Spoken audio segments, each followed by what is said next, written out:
پھر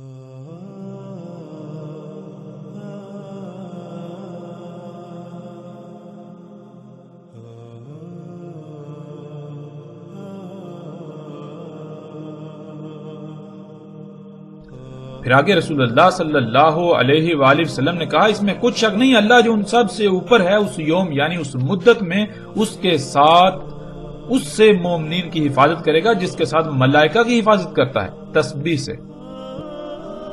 یعنی صرف وہی لوگ اس مدت میں دجال کے فتنے سے بچیں گے جن کا کردار ملائکہ کا سا ہوگا. کیا کردار؟ تسبیح. تسبیح کسے کہتے ہیں؟ تسبیح سباہ سے. سباہ کسے کہتے ہیں؟ کہ اللہ سبحانہ و تعالی جیسے ہی کوئی حکم دیں بغیر کسی ہیلے بہانے کے، بغیر کسی ہیلے حجت کے، فوراً اس بات کو، اس حکم کو تسلیم کرتے ہوئے اس کے اوپر عمل کرنا، اسی طرح کام کرنا جیسے اللہ سبحانہ و تعالی نے حکم دیا. تو رسول اللہ صلی اللہ علیہ وآلہ وسلم نے کہا کہ اس یوم انہی لوگوں کو بچایا جائے گا، اللہ انہی کی حفاظت کرے گا، ان مومنین کی جو تسبیح کریں گے. یعنی جو بھی اللہ نے حکم دیا، جیسے حکم دیا بالکل ویسے ہی اس کو تسلیم کرتے ہوئے اس کے اوپر عمل کریں گے. ان کا کھانا وہی ہوگا جس کا اللہ نے حکم دیا، ان کا پینا وہی ہوگا جس کا اللہ نے حکم دیا. یعنی کہ جو اللہ نے ہدایات دی ان کو دل سے تسلیم کرتے ہوئے جب ان کے اوپر عمل کریں گے تو ظاہراً انہیں بہت بڑی آزمائش کا سامنا کرنا پڑے گا، بڑی بڑی مشکلات کا، تکلیفات کا سامنا کرنا پڑے گا، لیکن اس کے علاوہ کسی کے پاس اور کوئی فلاح کا رستہ نہیں ہوگا. اور ناظرین آج ہم غور کریں، کیا بالکل وہی حالات نہیں جن کا ذکر محمد علیہ السلام نے کیا؟ کیا آج بالکل وہی سب نہیں ہو رہا؟ آج بالکل وہی حالات نہیں ہیں؟ اگر دجال کا فتنہ واضح ہوتا ہے اور اس کو ترک کرنا چاہیں، ترک کریں تو کن حالات کا سامنا کرنا پڑے گا، کیسی آزمائش کا سامنا کرنا پڑے گا. پھر ناظرین اس روایت میں سب سے بڑا سوال ان لوگوں کے لیے جو یہ کہتے ہیں کہ دجال ایک شخص ہے، ایک انسان ہے. تو اس روایت میں رسول اللہ صلی اللہ علیہ وآلہ وسلم نے تو دو ٹوک الفاظ میں کہا کہ وہ اللہ کا عبد ہوگا، اللہ کے عبد سے. اب عبد کسے کہتے ہیں؟ اب کہتے ہیں غلام کو، اللہ کا غلام. تو کیا دجال جو ہے وہ اللہ کا عبد ہوگا، اللہ کا غلام ہوگا؟ اس کا مطلب یہ کہ دجال تو پھر جنت میں جائے گا. کیوں؟ کیونکہ اللہ کا وعدہ ہے کہ اللہ اپنے عباد کو جنت میں داخل کرے گا. اللہ اپنے عباد کے اوپر عذاب نہیں لاتا، اللہ اپنے عباد جو ہیں، جو اللہ کے غلام ہیں، ان کو عذاب نہیں دیتا. اگر دجال ایک انسان ہے، ایک شخص ہے، تو پھر اس لحاظ سے تو وہ اللہ کا عبد اور وہ جنت میں جائے گا. اب یہ کیسے ممکن ہے؟ کیا کبھی ان پہلوؤں پر، ان باتوں پر کسی نے غور کیا؟ بہرحال جیسے جیسے ناظرین ہم آگے بڑھیں گے، ہر بات، ہر پہلو سے، ہر لحاظ سے، ہر طرح سے کھل کر سامنے آ جائے گی، کسی قسم کا کوئی شک و شبہ نہیں رہے گا. اور جتنے بھی سوالات ہیں جو آپ کے ذہن میں پیدا ہو رہے ہیں، جتنے بھی سوالات ہیں، ایک ایک سوال کا ہر لحاظ سے کھول کھول کر جواب دیا جائے گا. اللہ کے فضل سے ہم کسی بھی سوال کو نہ گول کریں گے، نہ نظر انداز کریں گے، اور نہ ہی ایسا ہوگا کہ ہم ان سوالات کے جوابات ایسے دیں جیسے کہ ہم اپنی طرف سے بناوٹی جوابات دے رہے ہیں. نہیں، بالکل نہیں. ہم اللہ کے فضل سے ہر ایک کے ہر سوال کا مکمل ہر لحاظ سے کھول کھول کر جواب دیں گے، ہر پہلو کو، ہر بات کو کھول کھول کر سامنے رکھیں گے. رسول اللہ صلی اللہ علیہ وآلہ وسلم نے کہا، دجال کے ساتھ چمٹے رہنے کے لیے اقوام یعنی دنیا کے لوگ کہیں گے ہم اس کے ساتھ اس لیے ہیں کہ ہم یہ جان لیں کہ وہ کافر ہے اور اس وجہ سے ہم اس کے ساتھ ہیں، ہم کھاتے ہیں اس کا کھانا اور اس کے درختوں سے چرتے ہیں، پس جب اللہ کا غضب نازل ہوگا تو ان سب پر نازل ہوگا. ناظرین آج ہم خود اس کا مشاہدہ کرتے ہیں کہ جس پر بھی دجال کی حقیقت آشکار ہوتی ہے، جس کو بھی آگاہ کیا جاتا ہے کہ جو کچھ تم کھا رہے ہو، پی رہے ہو، جس معاشرے میں تم رہ رہے ہو، جس نظام کا ساتھ دے رہے ہو، ہوا کوئی بھی کام کرتے ہو، وہ دجال کی نصرت کا سبب بنتا ہے. یہ سب کا سب دجل ہے، یہ بات ماننا ان کی مجبوری ہوتی ہے کیونکہ حقیقت ہی یہی ہے، لیکن ماننے کے باوجود، حقیقت کو تسلیم کرنے کے باوجود اس نظام، اس طرز زندگی کو چھوڑنے پر یہ کہتے ہوئے تیار ہی نہیں ہوتے کہ ہم اس معاشرے میں رہتے ہوئے اس کے بارے میں مزید اچھی طرح تحقیق کر لیں، جس کے لیے ہمیں مجبوراً یہی سب کھانا پڑے گا، یہی نوکری کرنی پڑے گی، اور پھر یہ بھی بہانہ ہوتا ہے کہ جائیں تو جائیں کہاں، کھائیں تو کیا کھائیں، اس کے علاوہ اور کچھ ہے؟ اس کے علاوہ اور کچھ ہے بھی تو نہیں، اور یوں وہ اللہ کے غضب کا شکار ہوتے ہیں، اور ان قریب ایک بہت بڑا غضب جو اللہ کا نازل ہونے ہی والا ہے، ایسے لوگ بھی اس غضب کا شکار ہوں گے، اس عذاب کا شکار ہوں گے۔ رسول اللہ صلی اللہ علیہ وآلہ وسلم نے کہا، اس میں کچھ شک نہیں کہ وہ دجال آدم ہوگا۔ ناظرین، آدم کسے کہتے ہیں؟ آدم کے معنی زمین کے خون کے ہیں۔ زمین کے خون سے ہی اللہ سبحانہ وتعالی نے سب سے پہلے بشر کو خلق کیا، اسی وجہ سے پہلے بشر کا اسم آدم تھا۔ قرآن میں اللہ سبحانہ وتعالی نے تین کا بھی ذکر کیا، لیکن تین زمین کے عناصر کو کہا جاتا ہے۔ جب زمین کے عناصر کو کیمیائی عوامل سے گزارا، جس کا قرآن میں ذکر ہے، من سلسال من حماء مسنون، تو آدم وجود میں آیا، یعنی زمین کا خون جسے آج ہم خام تیل کا نام دیتے ہیں، وہ وجود میں آیا، اور اسے بھی اللہ سبحانہ وتعالی نے تین کا، اور اسی سے اللہ سبحانہ وتعالی نے بشر آدم کو خلق کیا، اور تمام بنی آدم کو بھی اسی سے خلق کیا۔ اس لیے تمام انسانوں کو بنی آدم کہا جاتا ہے کہ جس سے تمام انسان وجود میں آئے۔ تمام کے تمام انسان نہ صرف آدم بشر کی نسل ہیں، بلکہ زمین کے خون جو کہ آدم ہے سے وجود میں آتے ہیں، وجود میں آ رہے ہیں اور وجود میں آئے۔ مزید آسانی سے سمجھنے کے لیے اگر ہم اپنی ہی ذات میں غور و فکر کریں تو ہم پر واضح ہو جائے گا کہ اللہ سبحانہ وتعالی نے ہمیں زیر زمین موجود خام تیل سے خلق کیا، جیسے کہ پیچھے بھی تفصیل کے ساتھ یہ بات گزر چکی ہے، ان موضوعات پر پیچھے مفصل بات ہو چکی ہے۔ آپ غور کریں کہ انسانوں کو کس سے خلق کیا گیا، وہ کون سا مواد ہے، وہ کون سا میٹیریل ہے، وہ کہاں پر پڑا ہوا ہے جس سے اللہ نے آپ کو بنایا۔ آدم دم سے ہے۔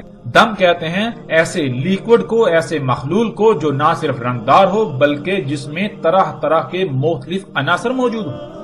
اور آدم کہتے ہیں زمین کے اندر موجود اس رنگدار مخلول کو جس کے اندر طرح طرح کے مختلف عناصر موجود ہوتے ہیں، اور آج ہم اسے خام تیل کہتے ہیں۔ اسی سے اللہ سبحانہ وتعالی نے پہلے بشر کو خلق کیا تھا، اسی وجہ سے پہلے بشر کو آدم کہا گیا، اور اسی سے تمام کے تمام انسانوں کو خلق کیا گیا، جتنے بھی بشر ہیں ان کو خلق کیا گیا۔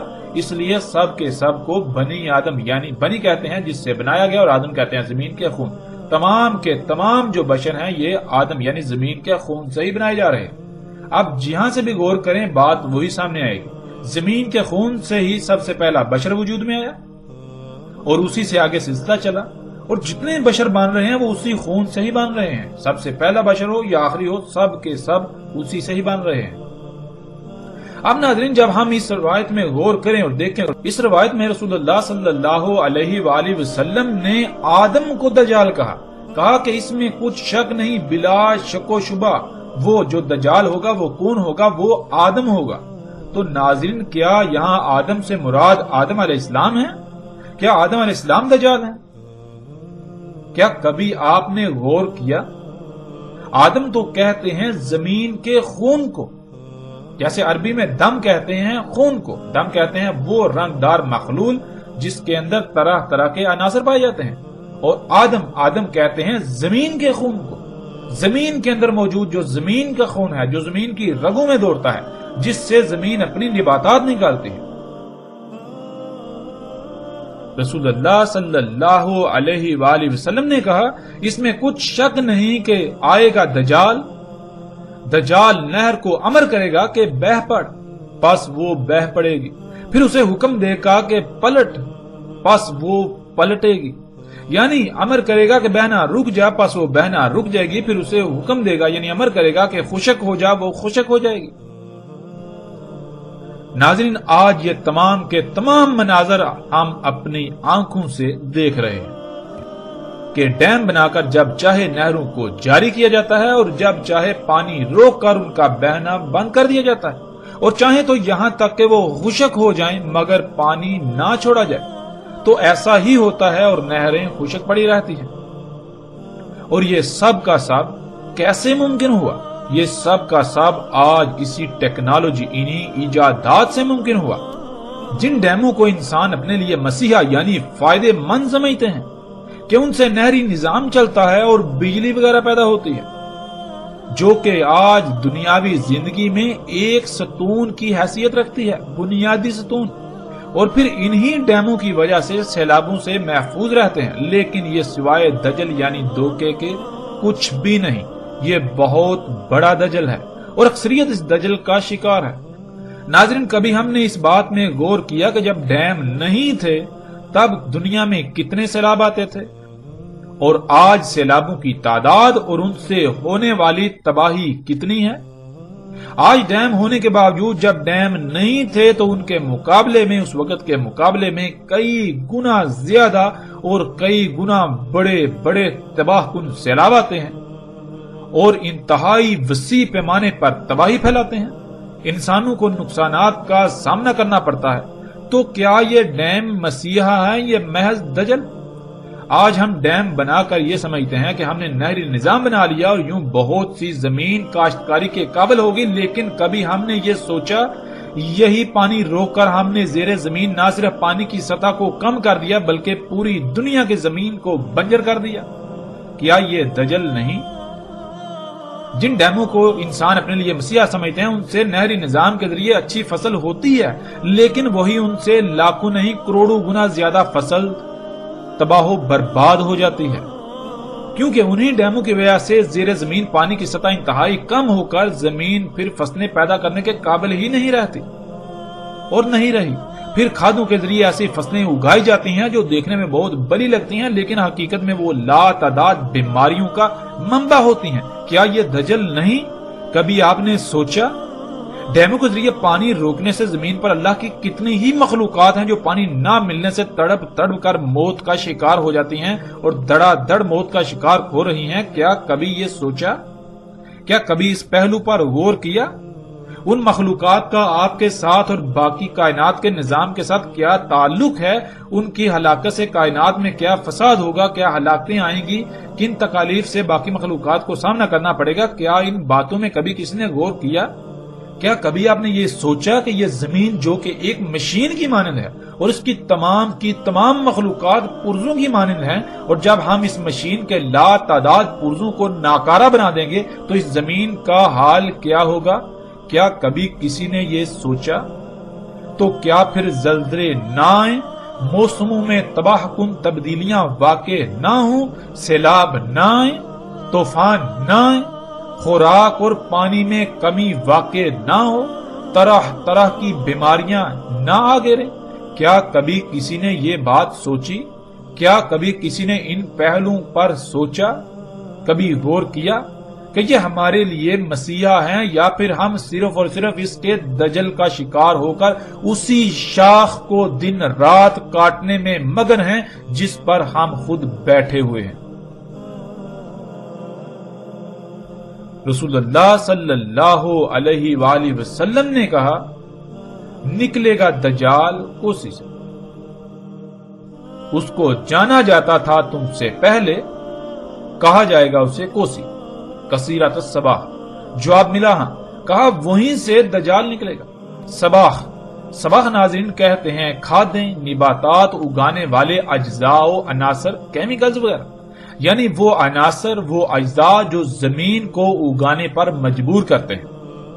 یعنی زمین پر ہم سے پہلے جو قومیں آباد تھیں اور اپنے ہی کرتوتوں کے سبب ہلاک ہوئیں، وہ اس زمین کو کوسی کہتے تھے جس میں کھادیں ڈالی جاتی تھی اور ایسے کیمیکلز، ایسے اجزاء یا ایسے عناصر وغیرہ ڈالے جاتے تھے جن سے فصلیں اگائی جاتی تھی۔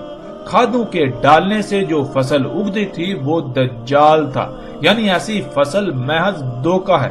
کھادوں سے اگائی جانے والی فصلیں دیکھنے میں، نظر آنے میں تو بہت زبردست لگتی ہیں، فصلیں دیکھنے میں اچھی اور بہت زیادہ ہوتی ہیں، لیکن حقیقت یہ ہوتی ہے کہ اس فصل کا ظاہری پہلو تو بھلا ہوتا ہے لیکن اس کا باطن بیماریوں سے بھرا ہوتا ہے۔ یہی تو دجل ہے کہ ایک رخ جو سامنے والا ہے وہ تو بہت زبردست ہے، لیکن جو دوسرا پوشیدہ رخ ہے وہ عیبدار، نامکمل اور نقائص سے بھرا پڑا ہے۔ ایسی فصل کا استعمال کرنے والے برکت سے محروم اور طرح طرح کی بیماریوں، خامیوں اور نقائص کا شکار ہوں گے۔ ایسی فصلوں کو کھانے سے لا تعداد مخلوقات اموات کا شکار ہوں گی، ہلاکتوں کا شکار ہوں گی، ان کو نقصانات کا سامنا کرنا پڑے گا، دنیا میں فساد عظیم ہوگا۔ رسول اللہ صلی اللہ علیہ وآلہ وسلم نے کہا، نکلے گا دجال حمار پر، رجسن علی رجس۔ سب سے پہلے دجال کے حمار کو سمجھ لیجئے، اور اسے سمجھنے سے پہلے اللہ کے حمار یعنی گدھے کو سمجھنا ہوگا۔ اللہ سبحانہ وتعالی کا حمار، گدھا، وہ ہے جو اللہ سبحانہ وتعالی نے خلق کیا اور اسے انسان کے لیے خلق کیا تاکہ انسان اس پر سواری کرے اور اپنے سامان کو منتقل کرنے میں آسانی ہو، تجارتی مقاصد کے لیے بھی، مال کی منتقلی کے لیے بھی، مشقت کے لیے بھی استعمال کیا جائے۔ یہ ہے اللہ کا حمار یعنی اللہ کا گدھا۔ اب آتے ہیں دجال کے حمار یعنی دجال کے گدھے کی طرف۔ جب بھی دجال کے حمار کا ذکر ہوتا ہے تو فوراً ذہن میں یہ آتا ہے کہ جیسے کوئی مخصوص شخص ہوتا ہے، مثلا اس کا نام عمران ہے تو اس نے ایک گدھا خریدا جو عمران کا گدھا کہلائے گا، حالانکہ اس کے علاوہ لاکھوں کروڑوں گدھے دنیا میں موجود ہیں، لیکن صرف وہ ایک ہی گدھا عمران کا کہلائے گا۔ بالکل دجال کے بارے میں یہی نظریہ قائم ہے جو کہ انتہائی جاہلانہ اور گمراہ کن ہے۔ ہمیں کبھی بھی یہ بات نہیں بھولنی چاہیے کہ دجال رب بنے گا، یعنی دجال اللہ کے مقابلے پر ایسی ذات ہوگی جو وہ سب کام کرے گی جو اللہ سبحانہ وتعالی کے کرنے والے ہیں، اور وہ ذات اللہ کے مقابلے پر وہ سب کام کرے گی۔ دجال کے حمار یعنی گدھے کا مطلب یہ ہے کہ جس مقصد کے لیے انسان دجال کے نکلنے سے پہلے اپنے اصل رب اللہ سبحانہ وتعالی کا خلق کیا ہوا حمار یعنی گدھا استعمال کرتے تھے، دجال اسی مقصد کے لیے اللہ سبحانہ وتعالی کے خلق کیے ہوئے اس ذریعے یعنی گدھے سے احسن ذریعہ یعنی گدھا خلق کرے گا، اور جو لوگ اللہ کے گدھے کی بجائے دجال کے خلق کیے ہوئے گدھے کو استعمال کریں گے وہی ان کا دجال کو اپنا رب تسلیم کرنا ہوگا، کیونکہ رب وہی ذات ہوتی ہے جس پر کسی بھی معاملے میں توکل کیا جائے، یعنی کوئی بھی ضرورت پیش آئے تو جس کی خلق کردہ شے کو استعمال کر کے اپنی ضرورت کو پورا کیا جائے وہی رب کہلاتا ہے۔ یہاں تک ہمارے لیے نہ صرف دجال کا حمار واضح ہو گیا بلکہ دجال کے بارے میں مزید واضح ہو گیا کہ دجال کسی مخصوص شخصیت کا نام نہیں بلکہ دجال ایسی ہی کسی ذات کا نام ہے جیسے اللہ سبحانہ وتعالی کی ذات ہے۔ جو کام اللہ سبحانہ وتعالی کرتے ہیں وہی کام جو بھی اللہ کے مقابلے پر کرے گا وہ ذات دجال کہلائے گی، اور آج وہ سب کچھ اللہ کے مقابلے پر ہو رہا ہے جو آج سے پہلے صرف اللہ سبحانہ وتعالی ہی کرتا تھا، اور آج یہ سب کچھ صرف اور صرف ٹیکنالوجی سے ہی ممکن ہوا، انہی مشینوں انہی ایجادات سے ممکن ہوا، اور یہی سب دجال ہے، یعنی یہی ایجادات ہیں، یہی مشینیں ہیں، یہی ٹیکنالوجی ہی ہے کہ انسان ہر معاملے میں اللہ کی بجائے اسی پر توکل کرتا ہے، یعنی اللہ کی بجائے اسے اپنا رب بنائے ہوئے ہے۔ ناظرین آپ آتے ہیں روایت کی طرف۔ رجس کہتے ہیں اسے جو انسان کو کسی بھی معاملے میں اللہ کی بجائے اپنے اوپر توکل کرنے پر مائل کرے یا مجبور کر دے۔ مثلا ناظرین آج جو گاڑیاں موجود ہیں، جب یہ گاڑیاں موجود نہیں تھی تو انسان کے لیے سواری کے ذرائع صرف گدھے، گھوڑے، خچر اور اونٹ وغیرہ تھے۔ جب بھی انسان کو سفر کی ضرورت پیش آتی تو فوراً انسان کے ذہن میں یہی ذرائع آتے اور انہی پر انحصار کرتا، لیکن آج گدھے، گھوڑے، خچر اور اونٹوں کی موجودگی کے باوجود جب بھی انسان کو سفر کی ضرورت پیش آتی ہے تو فوراً جس کے بارے میں ذہن میں آتا ہے وہ گاڑیاں ہیں، اور گاڑیوں کی موجودگی میں انسان کے بالکل بھی ذہن میں گدھے، گھوڑے، اونٹ وغیرہ کا خیال نہیں آتا۔ اس کی جو وجہ بنی اسے عربی میں رجس کہتے ہیں۔ جب بھی سفر کی ضرورت پیش آئی تو فوراً گاڑی کا خیال آیا، اسی پر انحصار کیا، اسی پر توکل کیا، باوجود اس کے کہ گدھے، گھوڑے، خچر اور اونٹ وغیرہ موجود ہیں۔ آج انسان چاہ کر بھی گدھے، گھوڑے، اونٹ وغیرہ پر سفر نہیں کرتا جہاں بھی یہ گاڑیاں موجود ہیں۔ ان میں کشش ہی ایسی ہے کہ وہ انسان کو اپنی طرف مائل کر لیتی ہیں، بالکل مجبور کر دیتی ہیں۔ یہی وہ شے ہے جسے عربی میں رجس کہا جاتا ہے۔ رسول اللہ صلی اللہ علیہ وآلہ وسلم نے کہا، نکلے گا دجال حمار پر۔ دجال حمار پر نکلے گا یعنی گدھے پر نکلے گا۔ مطلب یہ کہ دجال کی ابتدا گدھے سے ہوگی، یعنی اللہ کے مقابلے پر جو شے سب سے پہلے خلق ہوگی اور وہ دجال اکبر ہوگا، وہ سواری کا ذریعہ ہوگی۔ ایسا سواری کا ذریعہ جو رجس پر رجس ہوگا، یعنی اس کی موجودگی میں اللہ کے سواری کے ذرائع بے وقت ہو جائیں گے، لوگ اس کی طرف نہ چاہ کر بھی کھینچے چلے جائیں گے۔ دجال ہوگا رجس پر رجس، یعنی دجال کی موجودگی میں انسان اسے اپنے رب بنانے پر، یعنی اس کی خلق کردہ اشیاء سے ضروریات پوری کرنے پر مجبور ہوں گے، یا اپنے لیے صرف انہی میں فائدہ دیکھیں گے اور یوں استعمال کریں گے۔ اب آتے ہیں دجال کا حمار ہوگا کیا، کیسا ہوگا، اس کی پہچان کیا ہے، اس سمیت تمام کے تمام سوالات کے جوابات کی طرف۔ رسول اللہ صلی اللہ علیہ وآلہ وسلم نے کہا، اس میں ہوں گی 3 علامات، یعنی جن سے دجال کو پہچانا جا سکے گا۔ وہ اول ہوگا، یعنی جو بھی کام کرے گا، جو بھی خلق کرے گا، جو بھی خلق ہوگی، وہ ضرور کسی نہ کسی لحاظ سے عیبدار، خامیوں نقائص والا ہوگا، خامیوں نقائص والی ہوگی۔ ایک پہلو سے مکمل، دوسرے پہلو سے یکسر نامکمل ہوگی۔ تمہارا رب اول نہیں ہے، یعنی جو شے بھی عیبدار ہو وہ تمہارے رب اللہ سبحانہ و تعالیٰ کی نہیں ہوگی، کیونکہ اللہ کے لیے ہے ہی حمد۔ اللہ سبحان ہے، اللہ جو کچھ بھی خلق کرتا ہے وہ عیوب سے، نقائص سے پاک ہوتی ہے۔ اللہ کچھ بھی عیبدار، نقائص والا، خامی والا خلق نہیں کرتا، اس لیے جو کچھ بھی عیبدار ہوگا وہ تمہارے رب کا نہیں ہوگا، اور نہیں مسخر کیے جائیں گے اس کے لیے دواب مگر حمار، یعنی اللہ سبحانہ تعالیٰ کا جو دابہ ہے وہ تمام کے تمام جاندار جو زمین پر رینگنے والے ہیں، اپنی ٹانگوں پر چلنے والے ہیں، یا اڑنے والے ہیں، یا پھر تیرنے والے ہیں، سب کو خلق کرنے کا الگ الگ مقصد ہے، جن میں سے کچھ ایسے ہیں جن کو اللہ سبحانہ و تعالیٰ نے سواری کے لیے خلق کیا، لیکن وہ تو محض چند ایک ہیں، اور جو ان کے علاوہ ہیں جن کی تعداد کا شمار ہی نہیں، ہر کسی کو الگ الگ مقصد کے لیے خلق کیا۔ اور دجال کے لیے دواب میں سے صرف حمار یعنی سواری کا ذریعہ مسخر کیا گیا، یعنی وہ جتنا بھی دابہ خلق کرے گا، اور دابہ کہتے ہیں حرکت کرنے والی مخلوقات کو، ہوا وہ رینگ کر حرکت کریں، چل کر کریں، اڑ کر کریں، یا پھر تیر کر کریں، وہ جتنا بھی دابہ خلق کرے گا اس کا مقصد سواری کرنا یا مشقت کرنا ہوگا، یعنی وہ مقصد ہوگا جس مقصد کے لیے اللہ سبحانہ و تعالیٰ نے گدھے کو خلق کیا۔ رجسن علی رجس، یعنی دجال کے گدھے کے ہوتے ہوئے کوئی بھی انسان سواری کی ضرورت پوری کرنے کے لیے یا مشقت کے لیے اللہ کے گدھے کو استعمال نہیں کرے گا، بلکہ دجال گدھے کی جانب چاہتا ہوا یا نہ چاہتا ہوا کھینچا چلا جائے گا۔ کتب ہوگا اس کی عین کے درمیان، کافر پڑھ لے گا اسے، ہر مومن خواہ وہ لکھنا جانتا ہو یا نہ جانتا ہو۔ ناظرین، اس کی وضاحت پیچھے گزر چکی۔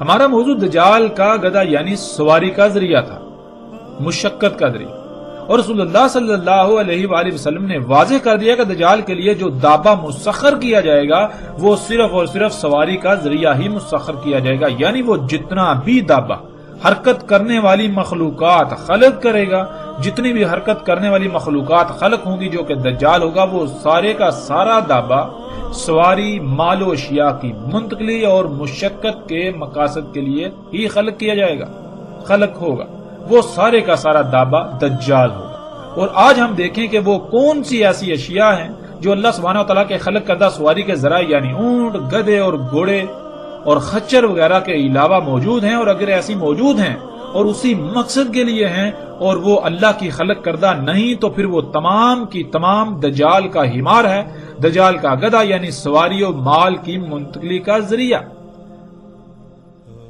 اور جب ہم غور کریں تو دجال کا ہمار اتنا واضح ہے کہ ہمیں اتنے انسان نظر نہیں آتے جتنے دجال کے ہمار نظر آتے ہیں، جنہیں ہم گاڑیاں، ٹرینیں، ٹرامیں، ہوائی جہاز، بحری جہاز وغیرہ کا نام دیتے ہیں۔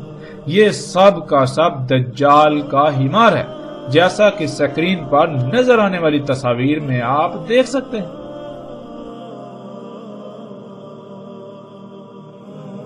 رسول اللہ صلی اللہ علیہ وآلہ وسلم نے کہا، جان لو اس میں کچھ شک نہیں، دجال ہوگا۔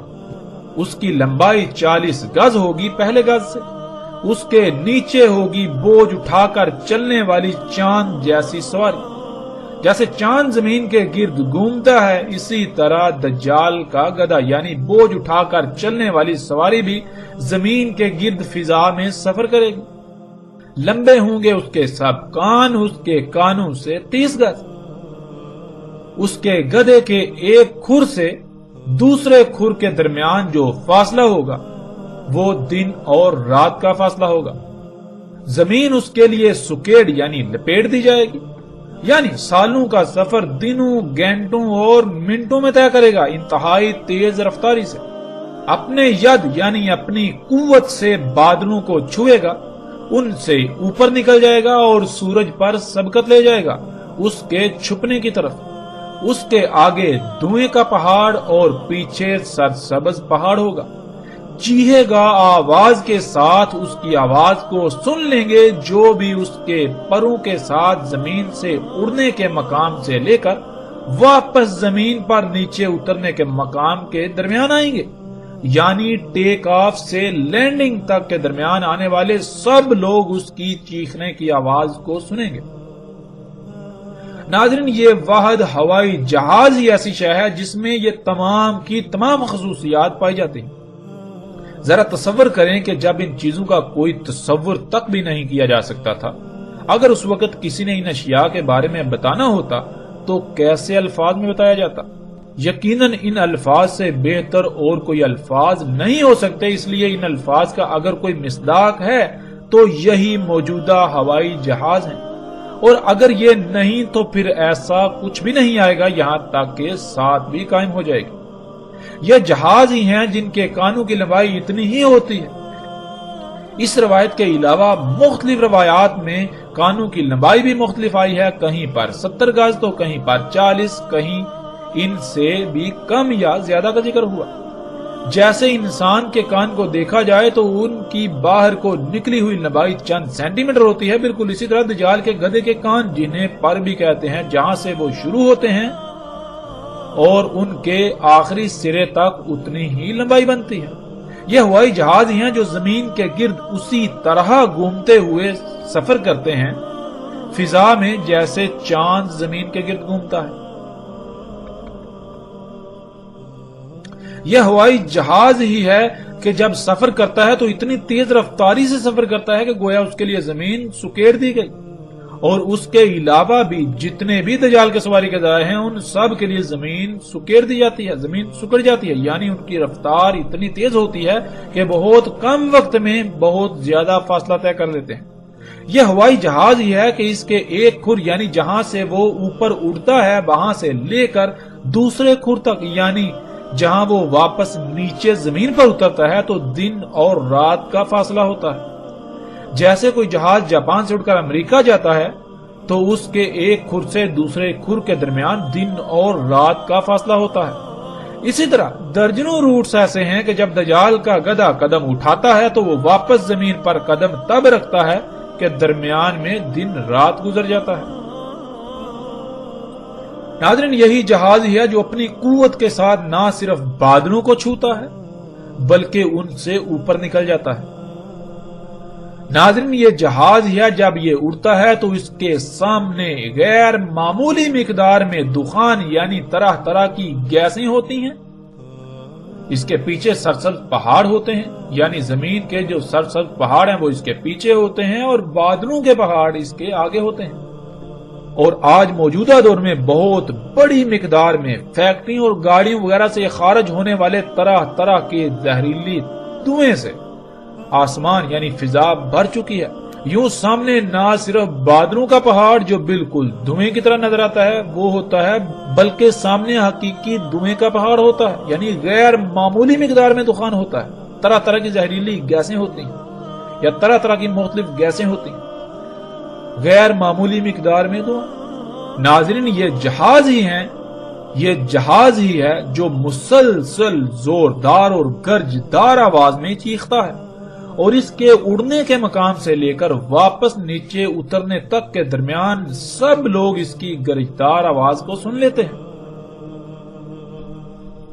اور سکرین پر نظر آنے والی تصاویر میں آپ ایک ایک منظر کو اپنی آنکھوں سے دیکھ سکتے ہیں۔ رسول اللہ صلی اللہ علیہ وآلہ وسلم نے کہا، سمندر میں تیرے گا تو سمندر اس کے ٹخنوں تک ہوگا۔ ناظرین، یہ مناظر بھی آپ اپنی آنکھوں سے دیکھ سکتے ہیں۔ یہ دجال کا حمار جو بڑے بڑے سمندری جہاز ہیں، بحری جہاز، جب یہ سمندر میں داخل ہوتے ہیں، سمندر میں تیرتے ہیں تو پانی بالکل ان کو ایسے ہوتا ہے جیسے کہ آپ کسی چھوٹی سی پانی کی نالی میں داخل ہو جائیں تو پانی آپ کے ٹہنوں تک ہو۔ پھر آگے رسول اللہ صلی اللہ علیہ وآلہ وسلم نے کہا، پکارے گا آواز کے ساتھ، اس کی آواز سنیں گے جو اس کے اڑنے سے لے کر واپس نیچے زمین پر اترنے کے درمیان ہوں گے۔ کہے گا، اے میرے مشن میں میرے معاونین، میری طرف کھینچے چلے آؤ، میری طرف کھینچے چلے آؤ، پس میں ہی ہوں وہ جس نے تمہیں خلق کیا، پس تمہاری جو ضروریات تھیں وہ سب خلق کیا، اور میں ہی ہوں جس نے قدر میں کر دی رہنمائی، یعنی تم دنیا میں کس مقصد کے لیے ہو، تمہیں کس مقصد کے لیے خلق کیا گیا اور وہ مقصد کیسے پورا ہوگا۔ وہ میں ہی ہوں جس نے تم پر وہ مقصد واضح کیا، اور میں تمہارا رب ہوں، سب سے اوپر والا۔ ناظرین، یہی جہاز جب اڑتا ہے تو اڑنے سے لے کر واپس نیچے زمین پر اترنے کے درمیان ہر سٹاپ پر آواز لگاتا ہے، اعلانات کیے جاتے ہیں، فلاں وقت روانگی ہے، گیٹ کھل گیا، جہاز میں سوار ہو جائیے، وغیرہ وغیرہ۔ اور اس کے اڑنے سے لے کر نیچے اترنے تک نہ صرف اس کے اندر موجود سب لوگ اس کی آوازیں سنتے ہیں، بلکہ جب یہ سفر کر رہا ہوتا ہے تو اتنی اونچی گرجدار آواز پیدا کرتا ہے کہ سب کے سب لوگ جو بھی اس کے اڑنے سے لے کر واپس اترنے کے درمیان آتے ہیں وہ سب ہی اس کی گرجدار آواز کو سنتے ہیں اور اس کی طرف متوجہ ہو جاتے ہیں۔ یہی ٹیکنالوجی، یہی ایجادات ہیں جو آج سب کچھ خلق کر رہی ہیں، جن سے آج سب کچھ خلق ہو رہا ہے۔ حتیٰ کہ انسان جس نطفے سے وجود میں آیا اور آ کر پروان چڑھ رہے ہیں، وہ سب کا سب رزق اسی ٹیکنالوجی کا پیدا کرتا ہے، اسی ٹیکنالوجی سے خلق کرتا ہے۔ اور جب انسانوں نے اسے اپنا رب بنایا ہوا ہے تو پھر دنیا میں انسانوں کی اکثریت کو یہ علم ہی نہیں کہ انہیں کس مقصد کے لیے خلق کیا گیا، بلکہ ہر ایک کے سامنے یہی مقصد ہے کہ وہ دنیا زیادہ سے زیادہ کمائے، یہی ٹیکنالوجی حاصل کرے، یہی اشیاء حاصل کرے، یہی ایجادات کرے، یہی طرح طرح کی مشینیں حاصل کرے، مختلف آسائشوں، سہولتوں اور آسانیوں کے نام پر۔ یوں محمد رسول اللہ صلی اللہ علیہ وآلہ وسلم نے ایک ایک لفظ سچ کہا جو آج ہماری آنکھوں کے سامنے ہے۔ اے اللہ کے نبی محمد رسول اللہ صلی اللہ علیہ وآلہ وسلم، آپ نے بالکل سچ کہا تھا، آپ نے بالکل سچ کہا تھا، آپ نے بالکل سچ کہا تھا۔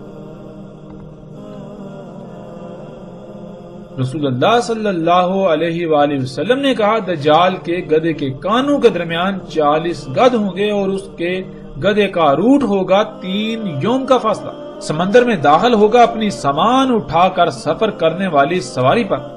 کہا بالکل ایسے ہی داخل ہوگا جیسے داخل ہوتے ہو تم اپنے گھوڑے پہ سوار ہو کر کھیتوں کو سیراب کرنے والی نہر میں۔ یعنی ناظرین، جیسے آپ کھیتوں کو سیراب کرنے والی کسی کھال میں، جو پانی کی کھال ہوتی ہے، نالی ہوتی ہے، اس میں داخل ہوں گھوڑے پر سوار ہوگا تو گھوڑے کو کتنا پانی ہوگا، بالکل اسی طرح دجال کا حمار یعنی دجال کا سواری کا ذریعہ جب دجال کو اٹھا کر انہی طرح طرح کی مخلوقات کو اپنے اوپر سوار کر کے سمندر میں سفر کرے گا، اس میں چلے گا، اس میں داخل ہوگا، تو سمندر کا پانی اس سے ایسے ہی ہوگا جیسے تم کھیتوں کو سیراب کرنے والی نہر یعنی کھال میں داخل ہوتے ہو گھوڑے پر سوار ہو کر۔ رسول اللہ صلی اللہ علیہ وآلہ وسلم نے کہا، جان لو اس میں کچھ شک نہیں، دجال کھانا کھائے گا اور مشروب پیے گا اور چلے گا اپنی ٹانگوں پر، اور اللہ اوپر ہے ان سب سے یعنی اللہ سبحانہ و تعالیٰ کی ذات ان حاجات سے بالاتر ہے۔ آج جتنی بھی ٹیکنالوجی ہے وہ تمام کی تام کھاتی ہیں، جسے ہم بجلی کا نام دیتے ہیں، خواہ وہ موسموں اور بادلوں میں چھیڑ چھاڑ کرنے والے آلات ہوں یا مختلف مصنوعات بنانے والی یعنی دجال کی جنت کی سہولیات اور نعمتیں خلق کرنے والی جتنی بھی مشینیں ہیں وہ تام کھا کر یا مشروب پی کر ہی چلتی ہیں۔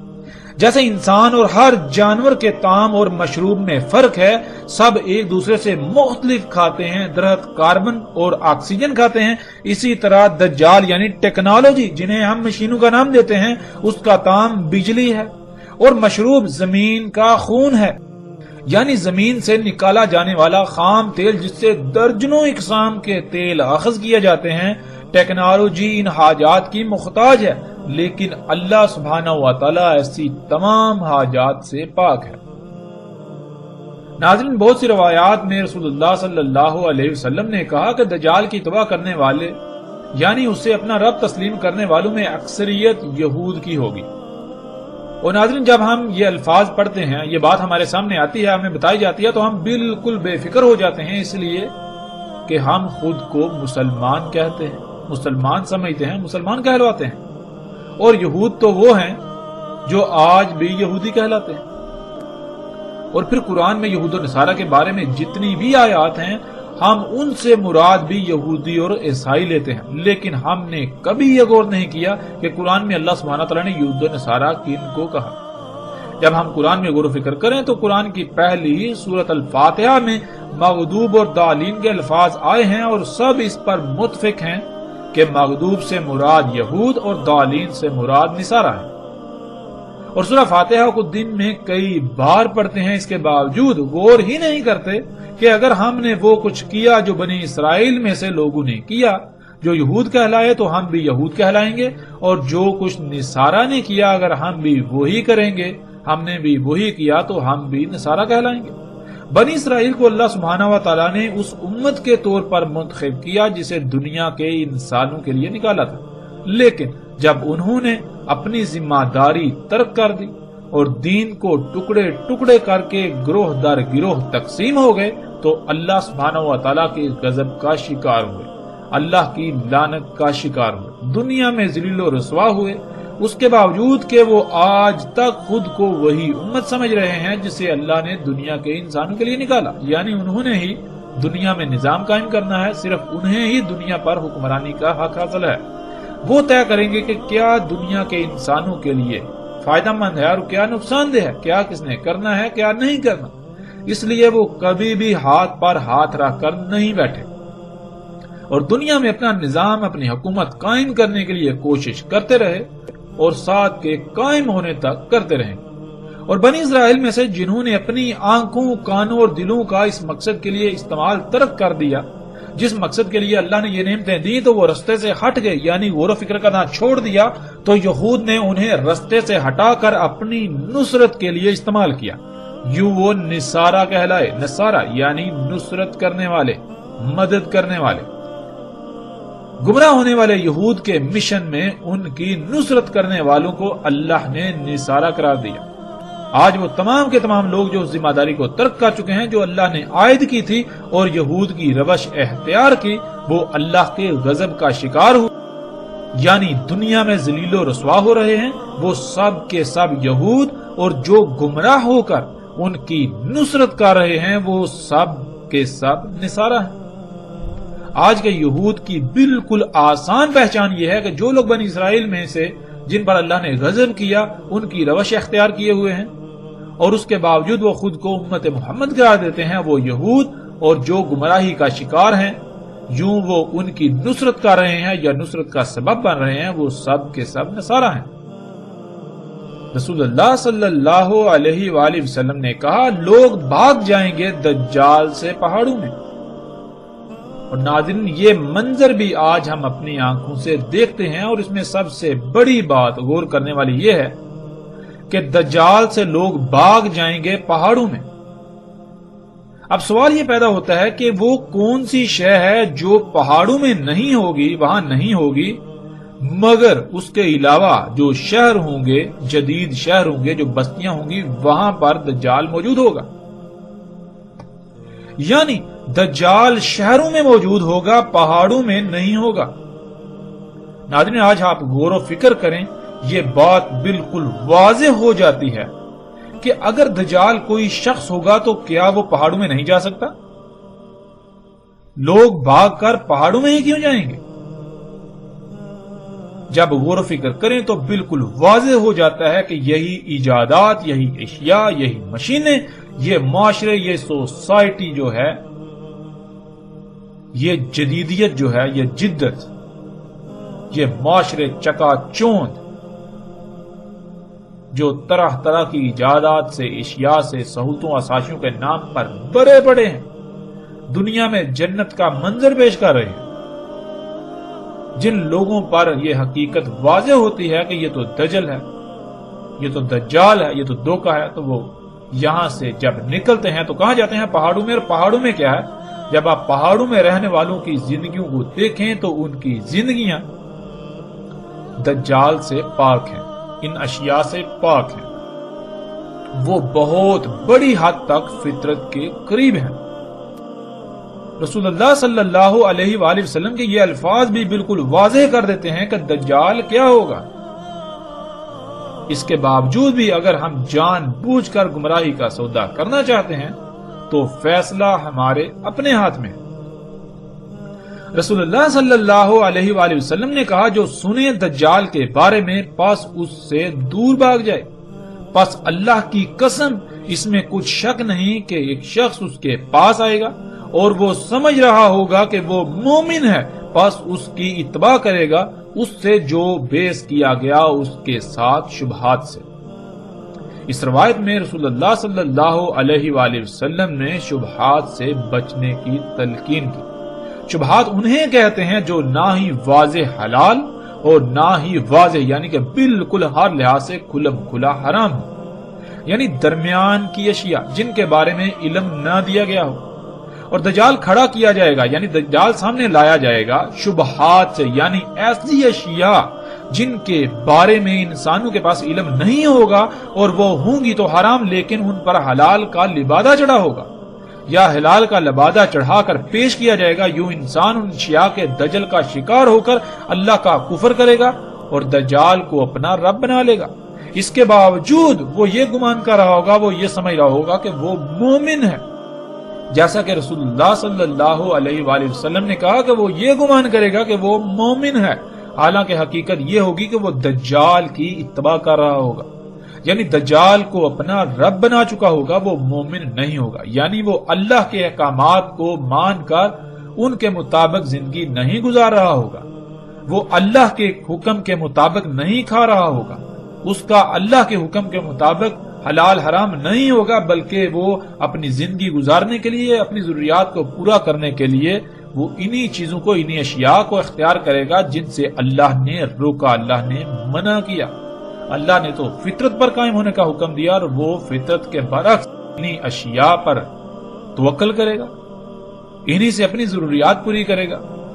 اس کے باوجود وہ خود کو مومن سمجھ رہا ہوگا، یعنی کہ میں جو کچھ بھی کر رہا ہوں وہ اللہ کا حکم ہے اور میں اللہ کے حکم کے مطابق کر رہا ہوں۔ اللہ نے حکم دیا فطرت پر قائم ہونے کا، تو غور کریں کیا آپ فطرت پر قائم ہیں؟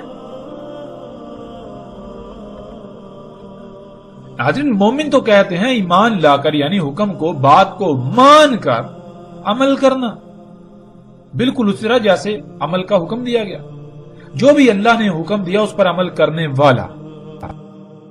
اور انسان ایسے ہوں گے کہ وہ گمان تو کریں گے کہ وہ مومن ہے، یعنی وہ وہی کر رہے ہیں جس کا اللہ نے حکم دیا، لیکن ایسا کچھ نہیں ہوگا. وہ دجال کی اتباع یعنی دجال کے پیچھے پڑے ہوں گے.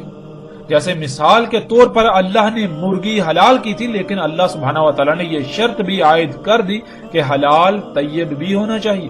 اگر کوئی شے حلال ہے مگر طیب نہیں تو پھر وہ حلال نہیں بلکہ حرام ہو جائے گی. اور آج کیا کیا جا رہا ہے کہ اکثریت آج مرغی کھا رہی ہے اور مومن ہونے کا دعویٰ بھی کرتی ہے، حالانکہ حقیقت یہ ہے کہ وہ مرغی جو اللہ نے حلال کی طیب کی شرط پر، وہ آج طیب ہے ہی نہیں، اور نہ ہی وہ اللہ کی خلق کردہ ہے، بلکہ وہ تو ٹیکنالوجی سے خلق کردہ ہے اور اسی سے پروان چڑھائی گئی. غور کریں کہ مرغی کے وجود میں آنے کا اللہ نے کون سا قانون وضع کیا. اس ٹیکنالوجی کے وجود میں آنے سے پہلے مرغی کیسے وجود میں آتی تھی، کیسے پروان چڑھتی تھی، کیسے انڈے دیتی تھی؟ کیا آج عین اسی قانون کے مطابق پیدا ہو رہی ہے، اسی طرح پروان چڑھ رہی ہے، وہی رزق کھا رہی ہے؟ تو پھر تو حلال ہے. اگر ویسا نہیں ہے تو پھر یہ کیسے حلال ہو سکتی ہے؟ تو ایسے لوگ خود کو مومن تو سمجھتے ہیں لیکن اتباع دجال کی کر رہے ہیں. بالکل یہی مثال کسی بھی معاملے میں لے لیں تو حق کھل کر واضح ہو جائے گا کہ جو کچھ بھی کیا جا رہا ہے، جو کچھ بھی استعمال کیا جا رہا ہے، آیا وہ فطرت ہے یا پھر اس کے برعکس اس کی ضد مصنوعی؟ آیا اس کا خالق اللہ ہے یا پھر کوئی اور؟ یا پھر اس کی تخلیق میں اللہ کے ساتھ اوروں کو بھی شریک کیا گیا؟ اللہ کی مخلوقات میں، اللہ کی تخلیقات میں چھیڑ چھاڑ کی گئی، ان میں مداخلت کی گئی، جیسا کہ آج سب کچھ کیا جا رہا ہے. اللہ کی ہر خلق میں مداخلت کی جا رہی ہے. جسے شرک اکبر کہا گیا وہ شرک کسی کو نظر آ ہی نہیں رہا، جسے فساد کہا گیا وہ کسی کو نظر آ ہی نہیں رہا. اور ان سب کی وجوہات کیا ہیں یا پھر اس کی سب سے بڑی وجہ کیا ہے؟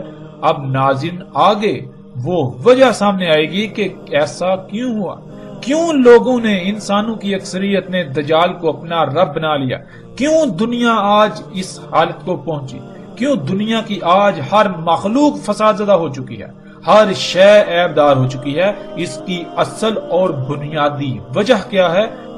آگے اس پر بات ہوگی.